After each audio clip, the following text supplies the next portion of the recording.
முன்ன ஒரு காலத்தில் இதெல்லாம் வந்து நர்சஸ் கூட இருந்து பண்ணிட்டு இருந்தாங்க. இப்போ வந்து நர்சஸ் ஒன்லி வார்ட் சைட்லையும் பேஷண்ட் கேர் சிஸ்டம்க்கு அவங்க போயிட்டாங்க. சிறப்பு மருத்துவர்களோட வேலை செய்கிறது யாருன்னு பார்த்தா இவங்க தான். ஃபார் எக்ஸாம்பிள் இப்போ வந்து ஒரு கிட்னி வந்து ஃபெயிலியர் ஆயிடுச்சு. கிட்னி ஃபெயிலியர் ஆச்சுன்னா நம்ம டயாலிசிஸ் பண்ணுறோம். அந்த டயாலிசிஸ் மிஷினை வந்து ஆப்ரேட் பண்ணுறது யாருன்னு பார்த்தீங்கன்னா டயாலிசிஸ் டெக்னீஷியன்ஸ். இப்போ நான் கண்ணாடி போட்டிருக்கேன். இந்த கண்ணாடியை வந்து செக் பண்ணிட்டு அந்த கண்ணாடி ப்ரிஸ்கிரிப்ஷன் கொடுக்குறது யாருன்னு பார்த்தீங்கன்னா ஆப்டோமெட்ரின்னு சொல்கிற கண் ஒளியியல் முறை தான் கொடுக்குறாங்க.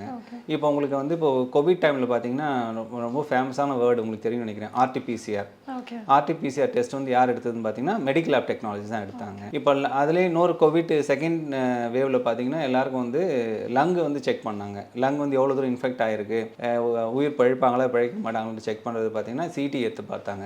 இந்த சிடி எம்ஆர்ஐ அல்ட்ராசவுண்ட் யார் எடுப்பாங்க பார்த்தீங்கன்னா ரேடியாலஜி அண்ட் இமேஜிங் டெக்னாலஜிஸ்ட் எடுப்பாங்க. இந்த மாதிரி ஒவ்வொரு சிறப்பு மருத்துவர்களோடும் கூட வேலை செய்கிறவங்க தான் வந்து அலைட் சயின்ஸ் ப்ரொஃபஷனல்ஸ். நியர்லி பார்த்தீங்கன்னா 53 ப்ரொஃபஷனல்ஸ் இருக்குது. நம்ம காலேஜில் வந்து ஒரு 15 ப்ரொஃபஷன்ஸ் வந்து நம்ம வந்து ரன் பண்ணிட்டு இருக்கோம் யூஜி பிஜி லெவலில்.